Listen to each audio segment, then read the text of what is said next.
Silakan. Bismillahirrahmanirrahim. Assalamualaikum warahmatullahi wabarakatuh. Waalaikumsalam warahmatullahi wabarakatuh.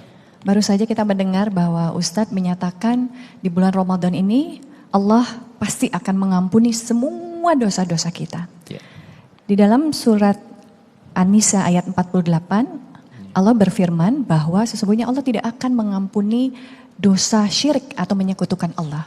Ya. Nah, apakah di bulan Ramadan ini dosa itu juga mendapat keistimewaan? Dosa syirik akan diampuni oleh Allah, tapi apakah manusia juga harus bertobat dulu dari syiriknya, baru kemudian Allah baru mengampuni dosa-dosanya di bulan yang penuh rahmat dan maghfirah ini? Terima kasih. Baik. Assalamualaikum. Assalamualaikum. Ini bagus pertanyaannya.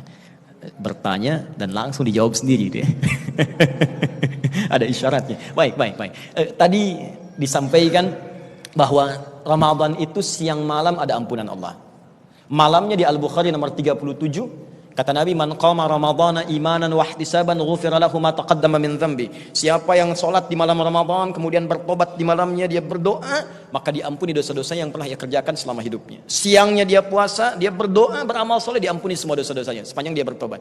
Pertanyaannya, Ustaz, ini siang malam ada ampunan dosa, lantas bagaimana dengan dosa syirik yang disebutkan di Quran surah keempat An-Nisa tadi ayat ke-48 paling kanan sebelah bawah, kata Allah, innallaha la yaghfiru ayyushraka bihi wa yaghfiru ma duna dzalika liman yasha.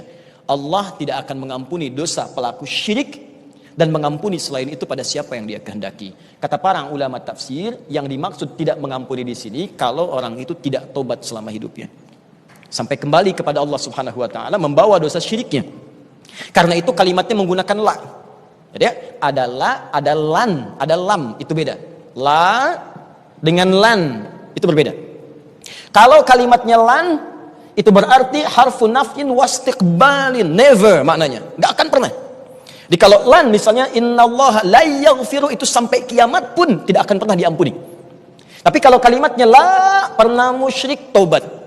Sebelum kiamat kurang 2 hari tobat misalnya. Tobat, menangis dia jatuh air matanya. Maka turun ampunan Allah Subhanahu wa taala, diampuni dosa-dosanya dan bisa kembali kepada Allah dengan maghfirahnya. Pernahkah kita dengar kisah banyak di zaman Nabi orang yang syirik? Bukankah para sahabat awalnya menyembah patung-patung dan mereka menyekutukan Allah? Lantas bagaimana ketika mereka berislam, bertobat, bahkan di antara mereka ada yang masuk surga tanpa hisab? Kalau Allah tawarkan surga pada ahli syirik untuk bertobat dan belum mampu membuat mereka kembali kepada Allah, maka dengan cara apa lagi Allah kemudian harus memuliakan dan mengampuni dosanya? Maka turunlah di sini Quran surah ke-39 ayat 53. Quran surah 39 ayat 53. Ya, qul ya ibadiyalladzina asrafu ala anfusihim. Kata Allah Muhammad SAW, katakan pada semua hambaku, kalau merasa punya dosa banyak, jangan putus asa dari rahmatku. Rahmatku lebih luas daripada murka yang aku siapkan. Innallaha yaghfiru dzunuba jami'a. Sepanjang dia mau tobat, semua dosa akan Allah ampuni tanpa batasan. Allahu taala a'lam bissawab. Baik.